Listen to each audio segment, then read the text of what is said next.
കർത്താവിൽ പ്രിയപ്പെട്ടവരെ, ഞാൻ തോമസ് മീനത്തേതിൽ ദി റിയൽ വേ എന്നൊരു ഗ്രൂപ്പ് തുടങ്ങിയിട്ടുണ്ട്.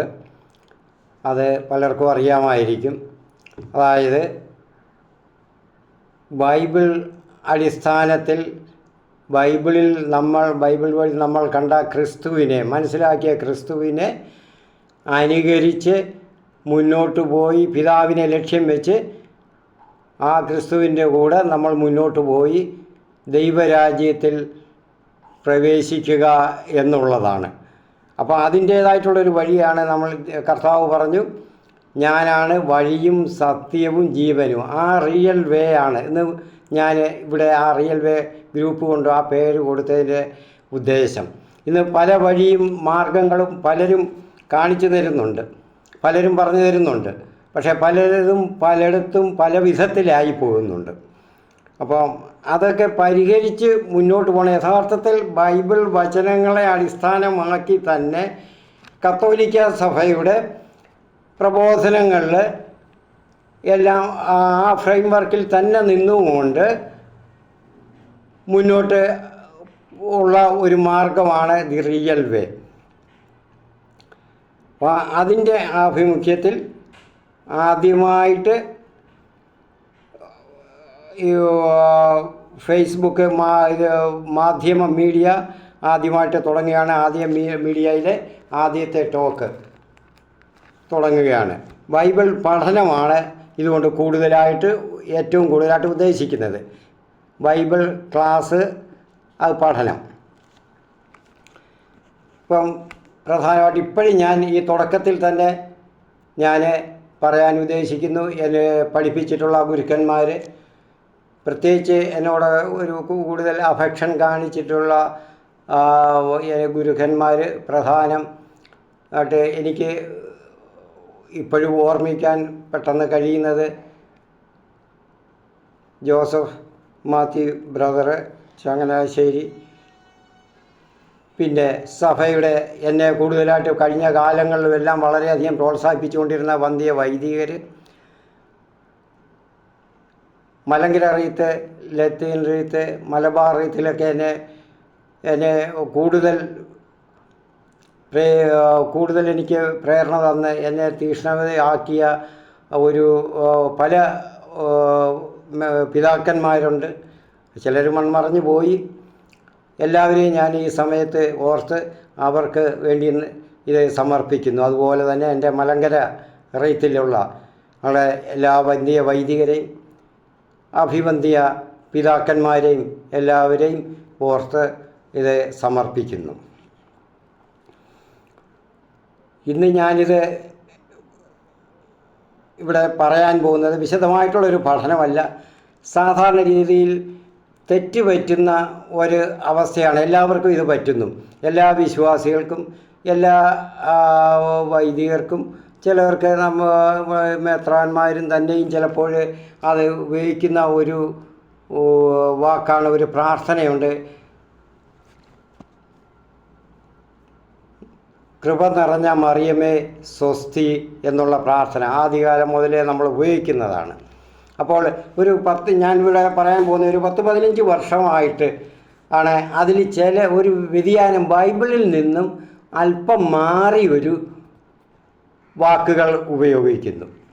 അത് എന്തായാലും എൻ്റെ അഭിപ്രായത്തിൽ എന്നെ പഠിപ്പിച്ച എൻ്റെ പ്രധാനപ്പെട്ട ഗുരുനാഥൻ പരിശുദ്ധാത്മാവ് തന്നെയാണ്. ഞാൻ തിയോളജി ബിരുദ പഠനത്തിന് കോഴ്സ് പഠിച്ചുകൊണ്ടിരിക്കുമ്പോൾ തന്നെ എനിക്ക് തോന്നി പരിശുദ്ധാത്മാവ്. ഈ ജോസഫ് മാത്യു ബ്രദറാണ് കൂടുതലും എന്നോട് പറഞ്ഞു. ഞാൻ ചോദിച്ചു, ബ്രദറിനെ എവിടെയാണ് പഠിച്ചത്? അപ്പോൾ പറഞ്ഞു, എന്നെ കൂടുതലും പഠിപ്പിച്ചത് പരിശുദ്ധാത്മാവാണ്. അപ്പോഴാണ് എനിക്ക് ആ ചിന്ത വന്നത്, പരിശുദ്ധാത്മാവിൻ്റെ സഹായം തേടിയാൽ എന്താ. പലപ്പോഴും എനിക്ക് പറഞ്ഞു തരാറുണ്ട്. എനിക്ക് സ്വന്തമായിട്ട് ഇങ്ങനെ ഇരിക്കുമ്പോൾ തന്നെ ആ പരിശുദ്ധാത്മാവിൻ്റെ പ്രേരണയായിരിക്കണം എനിക്കെപ്പോഴും ഇങ്ങനെ വചനം ഒരു ഫ്ലോ ആയിട്ട് വന്നുകൊണ്ടിരിക്കുമായിരുന്നു. എനിക്കറിയാൻ വയ്യാത്ത കാര്യങ്ങളുടെ അർത്ഥങ്ങൾ, നിർവചനങ്ങളൊക്കെ. അപ്പോൾ ഞാനത് വിചാരിച്ച് ഇത് എവിടെ നിന്ന് കിട്ടുന്ന, ഇതെന്തോ ആണെന്ന് എനിക്ക് മനസ്സിലായില്ല. അപ്പോൾ ബ്രദർ പറഞ്ഞപ്പോൾ എനിക്ക് മനസ്സിലായി, ഇത് പരിശുദ്ധാത്മാവിൻ്റെയാണ്. അന്ന് പോലെ ഞാൻ പരിശുദ്ധാത്മാവിനെ കൂടുതലായിട്ട് ആശ്രയിക്കുന്നു മനസ്സിലാക്കാൻ. എനിക്ക് മനസ്സിലാകാത്ത പല കാര്യങ്ങളും പലതും നിഗൂഢമായിട്ടുള്ളത് ഞാൻ ബൈബിൾ വ്യാഖ്യാനങ്ങളൊക്കെ നോക്കുന്നു, പഠിച്ചുകൊണ്ട് ഇരുന്നപ്പോഴുള്ള ഇതെല്ലാം ഓർക്കുന്നു, കാണാത്തത് അപ്പോൾ അവിടെ അറിയാത്തത് പലതും ഉണ്ടായിരുന്നു. അപ്പോൾ അതിനെല്ലാം എനിക്ക് ഉത്തരം കിട്ടിക്കൊണ്ടിരുന്നു. അപ്പോഴിപ്പോൾ പ്രേരണ വന്നു. കൂടുതലായിട്ട് തന്നെ ശക്തമായിട്ടുള്ള പ്രേരണയാണ് കുറച്ച് നാൾ കൊണ്ട് മറ്റുള്ളവർക്കും കൂടെ പറഞ്ഞു കൊടുക്കണം. ഇത് എനിക്ക് എൻ്റെ നെഞ്ചിനകത്ത് കെട്ടി വയ്ക്കേണ്ടുന്നതല്ല, അത് ഉപയോഗപ്പെടുത്തണം മറ്റുള്ളവർക്ക് വേണ്ടി എന്നുള്ളത് എനിക്ക് ശക്തമായിട്ടുള്ള പ്രേരണയാണ്. അതിനുവേണ്ടി ഞാൻ കൂടുതലുമായിട്ട് നമ്മളിപ്പോൾ മാതാവിൻ്റെ വണക്കമാസം നമ്മൾ ആചരിക്കുകയാണ്. ആ ദിവസങ്ങളിലാണ് നമ്മൾ കൃപ നിറഞ്ഞ മറിയമേ എന്നുള്ള ആ പ്രാർത്ഥന ഉപയോഗിക്കുന്നത്. അപ്പോൾ അതിലുള്ള ഒരു ചെറിയ പിശക് ഞാൻ ഇപ്പോൾ പിതാക്കന്മാരെയും വൈദികരെയും ഒക്കെ ഉപദേശിക്കാൻ പ്രാപ്തിയുള്ളവനല്ല, യോഗ്യതയുള്ളവനല്ല. പക്ഷേ പരിശുദ്ധാത്മാവ് പറഞ്ഞു തരുമ്പോൾ അതനുസരിച്ച് ചെയ്യുക. ബൈബിളുമായിട്ട് അത് ഒത്തു നോക്കുമ്പോൾ ബൈബിളിൻ്റെ ആ യുക്തിക്ക് നിരക്കുന്നതാണ്, ബൈബിളിലുള്ള വാക്കുകളാണ്. അത് മാറ്റി നമ്മൾക്ക് ഉപയോഗിക്കാൻ ഒരു അവകാശവും ഇല്ല, യോഗ്യതയും ഇല്ല.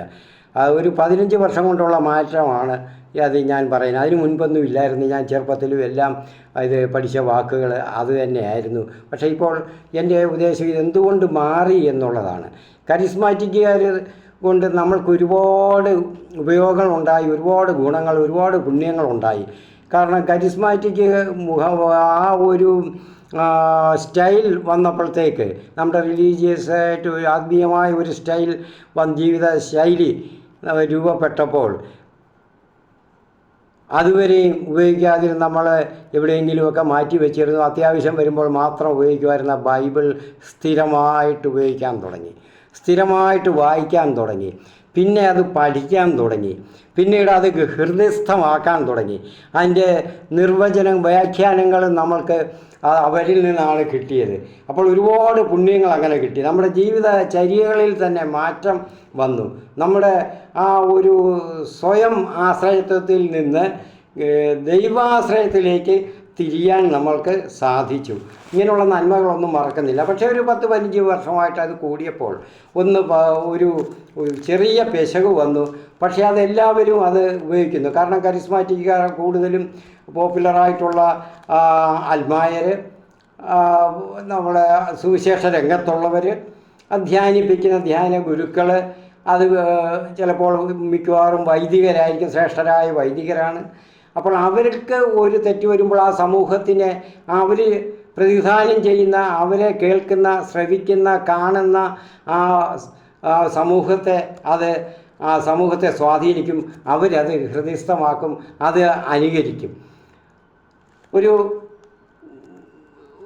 മെത്രാനാണെങ്കിൽ, ഒരു രൂപതയുടെ മെത്രാനാണെങ്കിൽ അഭിവന്ദ്യ പിതാക്കന്മാർ പറയുന്നെങ്കിൽ ആ സഭയ്ക്ക് മുഴുവനും അത് ബാധിക്കും. അവരെല്ലാവരും അതിനെ അനുകരിക്കാൻ നോക്കും. അതാണ് ശരിയെന്ന് തോന്നും. പക്ഷേ ഞാൻ പലപ്പോഴും നോക്കി ഈ പ്രാർത്ഥനയാണെന്ന് പറയാം. കൃപ നിറഞ്ഞ മറിയമേ സ്വസ്തി, POC ബൈബിളിൽ അതാണ് സ്വസ്തി. അപ്പോൾ ആദ്യത്തെ വാക്യം അതാണ്. അപ്പോൾ വിശുദ്ധ ലൂക്കായുടെ സുവിശേഷത്തിലാണ് നമ്മളിത് കാണുന്നത്. ആ ഇൻഫൻസി നരേറ്റീവിലാണ് അത്. ആ ഭാഗത്ത് ലൂക്കായുടെ സുവിശേഷം 1-ാം അധ്യായത്തിൽ കാണുന്നു. മാതാവിനോട് ഗബ്രിയേൽ ദൂതൻ പറഞ്ഞിരിക്കുന്നത് 28-ാം വാക്യം. ദൂതൻ അവളുടെ അടുത്ത് വന്നു പറഞ്ഞു, ദൈവകൃപ നിറഞ്ഞവളെ സ്വസ്തി, കർത്താവ് നിന്നോടുകൂടെ. അവിടെ അഭിവാദ്യം ചെയ്യുന്ന രീതി നമ്മളൊന്ന് മനസ്സിലാക്കണം. അവിടെ സക്കറിയ തൊട്ട് മുൻപ് അഭിവാദ്യം ചെയ്തിരുന്നു. സക്കറിയയുടെ അങ്ങനെ അഭിവാദ്യം ഒന്നും ദൂതൻ പറഞ്ഞില്ല. അവിടെ നിൽക്കുന്ന കണ്ട് അദ്ദേഹം അസ്വസ്ഥനായപ്പോൾ, ഭയപ്പെട്ടപ്പോൾ കാര്യം പറഞ്ഞു ഇന്നതാണെന്ന്. ഇവിടെ മാതാവിനോട് വന്ന് സ്വസ്തി പറയുകയാണ്. അപ്പോൾ മാതാവ് വിചാരിക്കുന്നു, ഇതെന്താണ് ഈ സ്വസ്തിയുടെ അർത്ഥം, എന്താണ് ഈ അഭിവാദനത്തിൻ്റെ അർത്ഥം എന്നവൾ ചിന്തിച്ചു. അഭിവാദനം എന്ന് പറയുമ്പോൾ നമ്മൾ സാധാരണ എല്ലാവരെയും കണ്ടുമുട്ടുമ്പോൾ അഭിവാദനം ചെയ്യും. അപ്പോൾ അഭിവാദനം ചെയ്യുന്ന ആ അഭിവാദനമല്ല ക്രിസ്തീയ സംസ്കാരം, കർത്താവ് പഠിപ്പിച്ച ശൈലി. സമാധാനം എല്ലാവരോടും നമുക്ക് പറയാം, ശാലോം. അത് ഗ്രീക്കിൽ എയ്റേനെ എന്ന് ഉള്ള വാക്കാണ്. ലൂക്ക അതിൻ്റെ മൂലഗ്രന്ഥത്തിൽ ഉപയോഗിച്ചിരിക്കുന്നത്. ഗ്രീക്കിൽ വളരെ സരളമായ ഒരു ഗദ്യ ശൈലിയുടെ ഉടമയാണ്, പണ്ഡിതനും കൂടിയാണ് വിശുദ്ധ ലൂക്ക. അദ്ദേഹത്തിന് തെറ്റ് പറ്റുകയില്ല. അദ്ദേഹത്തിൻ്റെ മറ്റെല്ലാ ഭാഗത്തും ഈ സമാധാനം എന്നുള്ള വാക്കാണ് ഉപയോഗിക്കുന്നത്. ഇവിടെ മാതാവിൻ്റെ അടുത്ത് മാത്രമാണ്, വിശുദ്ധ കന്യാമറിയത്തിനടുത്ത് മാത്രമാണ് സ്വസ്തി എന്നുള്ള വാക്ക് ഉപയോഗിക്കുന്നത്. മാതാവ് അതുകൊണ്ടാണ് അസ്വസ്ഥപ്പെടുന്നത്. ഇതെന്താണ് ഇതിൻ്റെ അർത്ഥം? നമുക്ക് കൂടുതൽ വ്യക്തമായിട്ട് കാണുന്നതിന് ഞാൻ ഇംഗ്ലീഷ് ബൈബിൾ ഒന്ന് നോക്കാം. കത്തോലിക്ക സഭയുടെയാണ്, CBCA, Catholic Bishops Conference of America ആയുടെ ബൈബിൾ, ഇംഗ്ലീഷ് ബൈബിളാണ് എൻ്റെ കയ്യിൽ ഇപ്പോൾ ഇരിക്കുന്നത്. അതിൽ ഈ ഭാഗം നോക്കുകയാണ്.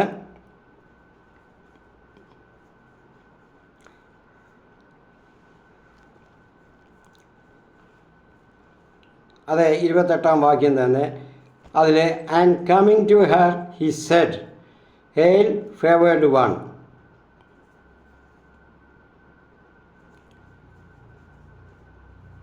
the Lord is with you. അപ്പോൾ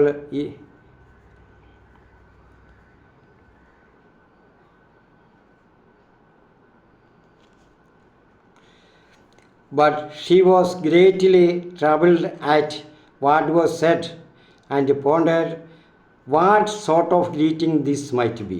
അവിടെ പറഞ്ഞിരിക്കും, നോക്കണം, ഈ greeting, what sort of greeting this might be, ഇത് എന്തിൻ്റെ അഭിവാദ്യമായിരിക്കും, ഏത് വിധത്തിലുള്ള അഭിവാദ്യമായിരിക്കും എന്നുള്ളതാണ് അവിടെ. വാട്ട് സോർട്ട് ഓഫ് ഗ്രീറ്റിംഗ്, ഏത് സോർട്ട് എന്ന് പറഞ്ഞാൽ ഇംഗ്ലീഷ് വാക്കിൻ്റെ അർത്ഥം എല്ലാവർക്കും അറിയാം. അത് ഏത് തരമാണ്, ഏത് ധനുസാണ്, ഏത് കൈൻഡ് ആണ്, ഏത് വിധത്തിലുള്ളതാണ് എന്നാണ് പറയുന്നത്. അപ്പോൾ ആ സോർട്ട് എന്ന് പറയുന്ന വാക്ക് അത് മലയാളത്തിൽ അത്ര ക്ലിയർ അല്ല, ഇംഗ്ലീഷിൽ അത് വായിക്കുമ്പോഴാണ് പറയുന്നത്. ആ സോർട്ട് എന്ന് ഉപയോഗിക്കുന്നത് ഈ അർത്ഥങ്ങളാണ്. അപ്പോൾ എന്തുകൊണ്ടാണ് മാതാവ് അങ്ങനെ ചിന്തിച്ചത്, ഏത് വിധത്തിലുള്ളതാണ്? അപ്പോൾ ഇവിടെ പറഞ്ഞത് സ്വസ്തി എന്നുള്ള വാക്കാണ് ഉപയോഗിച്ചത്. ലൂക്കാ സുവിശേഷൻ വേറൊരിടത്തും സ്വസ്തി ഉപയോഗിച്ചിട്ടില്ല. എല്ലായിടത്തും സമാധാനമാണ്, ധാരാളമുണ്ട് സന്ദർഭങ്ങളുണ്ട്, അവിടെ എല്ലാം സമാധാനമാണ് പറയുന്നത്. അപ്പോൾ മാതാവ് ഇതിനെപ്പറ്റി നമുക്ക് ചിന്തിക്കാം. കന്യാമറിയം ബാലികയായിട്ട് ദൈവാലയത്തിലാണ് കഴിഞ്ഞുകൂടിയത്.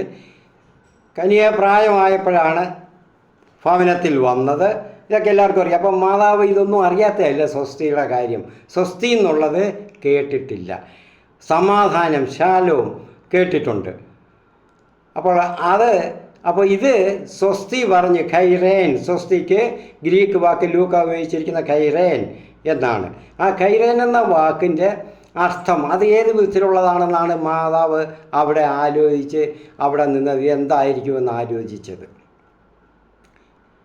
അങ്ങനെയാണ് ആത്മാവ് എന്നെ പഠിപ്പിച്ചത്. ഞാൻ ഇതിനെപ്പറ്റി വളരെയധികം ചിന്തിച്ചു, വളരെ പുസ്തകങ്ങൾ നോക്കി, ഒരിടത്തും കാണുന്നില്ല. കിട്ടിയത് ഇങ്ങനെയാണ്.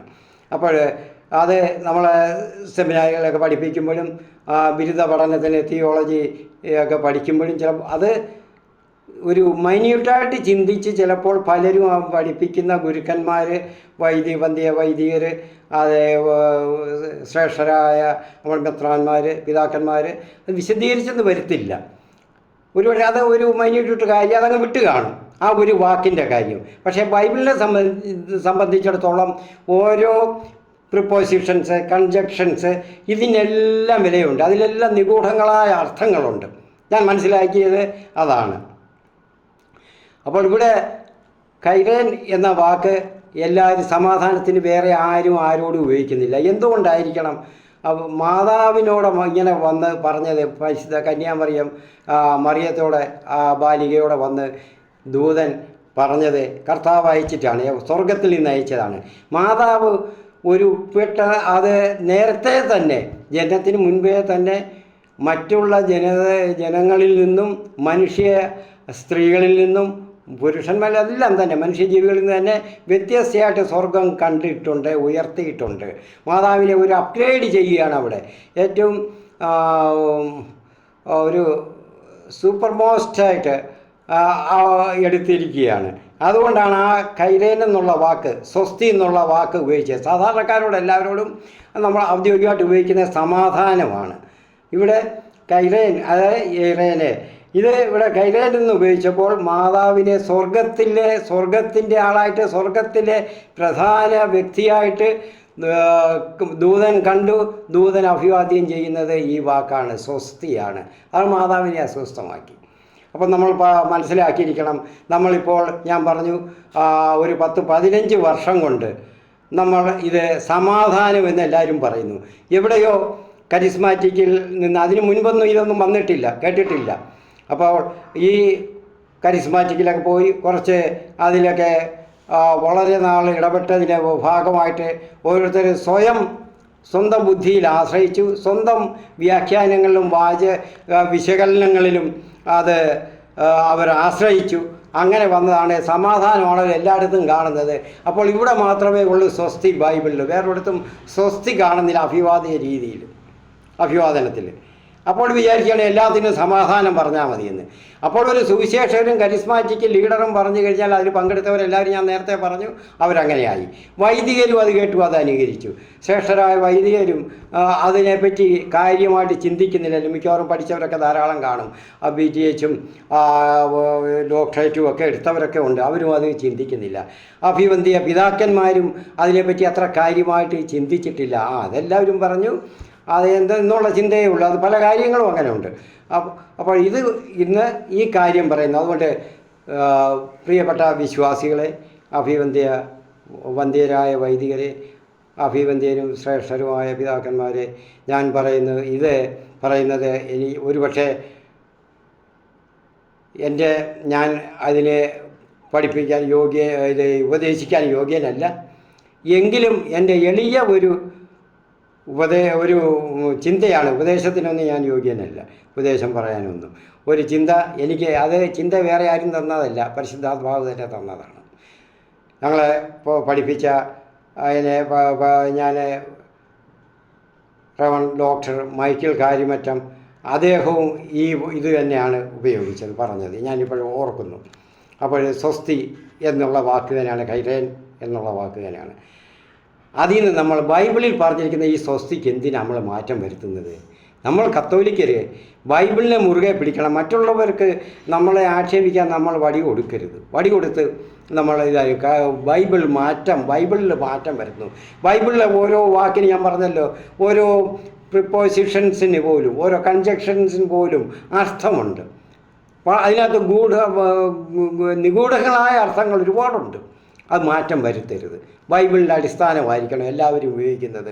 അപ്പോൾ നമ്മുടെ സ്വയം ബുദ്ധിക്ക്, നമ്മുടെ ഭൗതികമായ ബുദ്ധിക്ക് നമ്മൾക്ക് വിശകലനം ചെയ്യാം, നമ്മൾക്കതിനെ അനലൈസ് ചെയ്ത് നമ്മൾക്ക് കണ്ടുപിടിക്കാം. നമ്മുടെ ബുദ്ധിക്ക് അതിൻ്റെ അർത്ഥങ്ങൾ, അതിൻ്റെ കാര്യങ്ങളൊക്കെ നമുക്ക് ചെയ്യാം.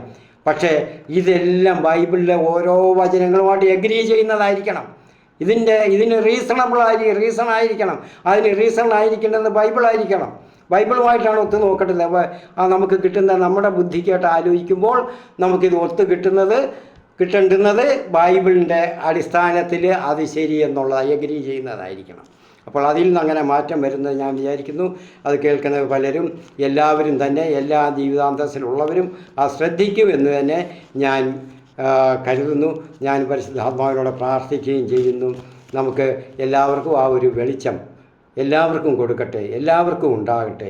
അത് തീർച്ചയായിട്ടും നമ്മളുടെ വിശ്വാസി സമൂഹത്തിനും അതൊരു പ്രേരണയാകട്ടെ. തെറ്റ് തിരുത്തേണ്ടുന്നത് നമ്മുടെ ആവശ്യമാണ്. ഫ്രാൻസിസ് മാർപ്പാപ്പ തന്നെ, ഇപ്പം നമ്മുടെ മാർപ്പാപ്പമാർ, ജോൺ പോൾ രണ്ടാമൻ മാർപ്പാപ്പ, ഇവരെല്ലാം തെറ്റുകൾ തിരുത്തി പറയുന്നുണ്ട്. ഞാൻ ഉദാഹരണത്തിന് ഇപ്പോൾ അത് പറയേണ്ട കാര്യം ഞാൻ പെട്ടെന്ന് പറയുകയാണ്. അതിൻ്റെ ഉദാഹരണം മറ്റുള്ളവർക്ക് മനസ്സിലായില്ലെങ്കിൽ, 2 വർഷം മുൻപ് ഞാൻ സൺഡേ ശാലോമിൽ വായിച്ചു. ഞാനും പലപ്പോഴും അത് പഠിക്കുമ്പോഴും അതിന് മുന്നേ എനിക്ക് ഒരു സ്വന്തമായിട്ട് വായിച്ച് മനസ്സിലാക്കാൻ തുടങ്ങിയ കാലം മുതൽ ബൈബിളിൽ ഞാൻ മഗ്ദലന മറിയത്തെ പറ്റി, മേരി ഓഫ് മഗ്ദലന, അതേപ്പറ്റി ഞാൻ ചിന്തിക്കുമായിരുന്നു. അവ എങ്ങനെ പാപിയായത്? ബൈബിളിലൊന്നും പാപിനിയാണെന്ന് പറഞ്ഞിട്ടില്ല. അവളിൽ നിന്ന് പിശാചുക്കളെ പുറത്താക്കിയെന്ന് പറഞ്ഞിട്ടുണ്ട്. ആ പിശാചുക്കളെ പുറത്താക്കിയവർ പലയിടത്തുമുണ്ട്. അവരും പാപികളാണെന്ന് പറഞ്ഞിട്ടില്ല. പാപികളുടെ കർത്താവ് പറഞ്ഞിട്ടുണ്ട്, നീ ഇനിയും മേലിൽ പാപം ചെയ്യരുത്, പാപം ജീവിതത്തിൽ ജീവിക്കരുതെന്നാണ്. അപ്പോൾ പാപിനി ആണ് മഗ്ദലന മറിയം എന്നുള്ളത്. മഗ്ദാൻ ദേശത്ത് എന്നുള്ളതാണ് മറിയ. അതാണ് മഗ്ദലന മറിയം, വിഭക്തിയിലാണ് എല്ലോമാത് വന്നിരിക്കുന്നത്. അപ്പോൾ അവിടെ നിന്നുള്ള ആ മറിയം പാപിനിയാണെന്ന് നമ്മൾ അങ്ങ് വിശ്വസിച്ച് എപ്പോഴും പാപിനി. അവർ സ്വർഗത്തിലിരുന്ന് നമുക്ക് വേണ്ടി പ്രാർത്ഥിക്കുകയാണ്. ദൈവത്തെ മുഖാവും കണ്ട് അവർ സ്തുതിക്കുന്നവരാണ്. എന്തിനാണ് നമ്മളെ പാപികളാക്കുന്ന ബൈബിളിലില്ലാത്തത്? ഞാൻ 2 വർഷമായി, ഞാൻ പറഞ്ഞല്ലോ, സൺഡേ ശാലോമിനെ ഞാൻ കണ്ടു. ഇപ്പോൾ അത് ലത്തീൻ സഭ മാർപ്പാപ്പാനെ പ്രഖ്യാപിച്ചിരിക്കുന്നു. അത് എല്ലാവരോടും ആ ക്ഷമ ചോദിച്ചിരിക്കുന്നു. അവർ പാപിനിയല്ലായിരുന്നു, നമ്മുടെ തെറ്റിദ്ധാരണയായിരുന്നു. ഞാൻ ഓർക്കുന്നു, അത് എൻ്റെ കയ്യിൽ സൺഡേ ശാലോം എൻ്റെ കയ്യിലില്ല. എനിക്ക് തോന്നുന്നു ഫോണിലാണ് ഞാൻ സൺഡേ ശാലോം അടിച്ച് നോക്കാൻ എനിക്കൊരു പ്രേരണ വന്നു. ഞാൻ അടിച്ച് നോക്കി. അങ്ങനെ നോക്കുന്നതല്ല സൺഡേ ശാലോമിൻ്റെ അതിൽ ഒന്നിൻ്റെയും ന്യൂസുകളൊന്നും വായിക്കുക. അപ്പോൾ അതിലാണ് മാർപ്പാപ്പ വത്തിക്കാനിൽ നിന്ന് പ്രഖ്യാപനം ചെയ്തിരിക്കുന്നു, മറിയം മഗ്ദലേന പാപിനിയല്ലായിരുന്നു എന്ന്. അപ്പോൾ ഇതുപോലുള്ള തെറ്റുകൾ നമ്മളൊക്കെ ഇപ്പോഴും നമ്മുടെ പല ജീവിതാന്തസ്സിലുള്ളവരും കത്തോലിക്ക സഭയിൽ ഇപ്പോഴും ഇതൊന്നും അറിയാതെ, ഈ 2 വർഷമായിട്ട് ഈ സംഭവം അറിയാതെ പാപിനിയായ മഗ്ദലേന മറിയത്തിൽ മാനസാന്തരപ്പെട്ടു, ദൈവത്തിൻ്റെ ശിക്ഷയായി, കർത്താവിൻ്റെ ശിക്ഷയായി എന്നൊക്കെ പറയുന്നുണ്ട്. ഇതൊക്കെ പറയാൻ കേൾക്കാനൊരു സുഖമായിരിക്കും. ഇതൊക്കെ കലാകാരന്മാരും കഥാപ്രസംഗികരും കൊണ്ട് എനിക്ക് നല്ലപോലെ അറിയാം. ഈ മറിയം മഗ്ദലേന എന്നുള്ള കഥ പറഞ്ഞ് അവർ പോപ്പുലറായില്ലോ. ഇന്ത്യ മുഴുവനും ലോകത്തിൽ പലയിടത്തും പോയി. അവരൊക്കെ പല രാജ്യങ്ങളിലും പോയി മറിയം മഗ്ദലേന കഥാപ്രസംഗം പറഞ്ഞ് വിജയിച്ച ആളുടെ ആളിനെയൊന്നും പറയുന്നില്ല. ആളൊക്കെ മരിച്ചു പോയിട്ടുണ്ടെങ്കിലും അവരുടെ വീടുകളിലുള്ളവർ ഒക്കെ ഉണ്ട്, അവരൊന്നും കേൾക്കണം. അപ്പം എനിക്ക് നേരിട്ട് അറിയുകയും ചെയ്യാം. അപ്പോൾ ആ വീട്ടുകാരെയൊക്കെ എനിക്കറിയാം. അപ്പോൾ അത് മറിയം ഇങ്ങനെയുള്ള ഓരോ സംഭവങ്ങളിൽ ഓരോ വ്യക്തികൾ അവരവരുടെ ഇഷ്ടത്തിന് അവരവരുടെ രുചിക്ക് അനുസരിച്ച് അത് ഓരോരുത്തരും ബൈബിളിലില്ലാത്ത കാര്യം പറഞ്ഞ് വ്യാഖ്യാനം ചെയ്ത് ഒരു സന്തോഷം അതാക്കുക. അവർക്കതാ സന്തോഷം. ഈ സ്വസ്തി എന്നുള്ള പറയാൻ ഞാൻ പലരോടും പറഞ്ഞപ്പോഴും അവർക്കത് മനസ്സിലാക്കി അത് ഗ്രഹിച്ചത് പ്രാവർത്തികമാക്കാൻ പറ്റില്ല. കാരണം സമാധാനം പറയാൻ എളുപ്പമുണ്ട്. സ്വസ്തി എന്തിനാ പറയുന്നത് എന്നുള്ളതാണ്. അപ്പം ആരെങ്കിലും അത് ശ്രേഷ്ഠരായിട്ടുള്ളവർ പറയണം. നമ്മുടെ ജീവിതാന്തസ്സിൽ കത്തോലിക്ക സഭയിൽ ഒന്നീ വൈദികർ, അല്ലെങ്കിൽ കരിസ്മാറ്റിക് ലീഡേഴ്സ്, അല്ലെങ്കിൽ വലിയ നിലയിലുള്ള സുവിശേഷകർ, അല്ലെങ്കിൽ അഭിവന്ധ്യ പിതാക്കന്മാർ പറഞ്ഞെങ്കിലേ എല്ലാവരും അംഗീകരിക്കത്തുള്ളൂ എന്നാണ് വന്നിരിക്കുന്നത്. പ്രിയപ്പെട്ട നമ്മുടെ വന്ധ്യ വൈദികർ, നിങ്ങൾ തീർച്ചയായിട്ടും ഇത് ഒന്ന് മനസ്സിലാക്കിയിരിക്കണം. അതുതന്നെയാണ് ഞാൻ ഇത്രയും വിശദീകരണം തന്നത്. സമാധാനമല്ല, ഇത് സ്വസ്തിയാണ്. അത് തന്നെയാണ് ശരി. സാധാരണമായൊരു അഭിവാദനമല്ല പരിശുദ്ധ കന്യാമറിയത്തിന് അവിടെ കൊടുത്തത് ഗബ്രിയേൽ ദൂതൻ. സ്വർഗത്തിൽ നയിച്ച സ്വർഗത്തിൻ്റെ പ്രത്യേകമായ നിർദ്ദേശമാണ്. സ്വർഗത്തിൻ്റെ പ്രത്യേക പദവി കൊടുത്ത് അവളെ ഉയർത്തി, ഭൂമിയിൽ നിന്നും മറ്റുള്ള മനുഷ്യരിൽ നിന്നും ഉയർത്തി ആ സ്വസ്തി സാധാരണ ഉള്ള അഭിവാദനം ശാലോം അല്ല അവിടെ കൊടുത്തത്, സ്വീകരിച്ചത്. അതാണ് മാതാവ് സാധാരണ ശാലോം എന്നുള്ള അഭിവാദനം കേട്ട് ശീലിച്ച അവൾക്ക് പുതിയ ഒരു അറിവായിരുന്നു സ്വസ്തി ഖൈറേൻ എന്നുള്ളത്. പ്രിയപ്പെട്ടവരെ, അത് പ്രാവർത്തികമാക്കണം. നമ്മുടെ ഒരു ജീവിത സ്റ്റൈലാണ് ഇപ്പോഴെന്തുവാ ഈ കന്യാമറിയത്തോടുള്ള പ്രാർത്ഥന. കൃപ നിറഞ്ഞ മറിയമേ സ്വസ്തി, കൃപ നിറഞ്ഞവളെ സ്വസ്തി, കൈരേൻ കെ കരിത്തോമേനെ എന്നുള്ള ഗ്രീക്ക് ആ വാക്യം. അപ്പോൾ അത് നമ്മുടെ ഒരു ജീവിത സ്റ്റൈലായി. ഇത് പ്രാർത്ഥനയുടെ എല്ലാ പ്രാർത്ഥനകളിലും ഉള്ളതാണ്. അതുകൊണ്ടാണ് ഞാനിപ്പോൾ പറഞ്ഞ പരിശുദ്ധാത്മാവിൻ്റെ വണക്കമാസവും കൂടാണ്. അതുകൊണ്ട് പഠിച്ചുകൊണ്ടിരിക്കുകയാണ് പരിശുദ്ധാത്മാവിനെ പറ്റി എല്ലാവരും. അപ്പോൾ ഈ മാസങ്ങളിൽ കേട്ടുകൊണ്ടിരിക്കുകയാണ്. അതുകൊണ്ടാണ് ഞാനിത് പ്രത്യേകമായിട്ട് ഇപ്പോൾ എടുത്തു പറയാൻ എനിക്ക് പെട്ടെന്ന് ആത്മാവ് തോന്നിച്ചത്. നിങ്ങളത് കൃപയോടെ സ്വീകരിക്കുമെന്ന് തന്നെ ഞാൻ കരുതുന്നു. പരിശുദ്ധാത്മാവ് നമ്മളെ എല്ലാവരെയും, എന്നെയും നിങ്ങളെ എല്ലാവരെയും ഇത് ഗ്രഹിക്കാനുള്ള കൃപ തന്ന് നമ്മളെ സമൃദ്ധമായിട്ട് അനുഗ്രഹിക്കട്ടെ എന്ന് പ്രാർത്ഥിക്കുന്നു. സ്തോത്രം. ഹല്ലേലൂയ, ഹല്ലേലൂയ, ഹല്ലേലൂയ. ആമേൻ.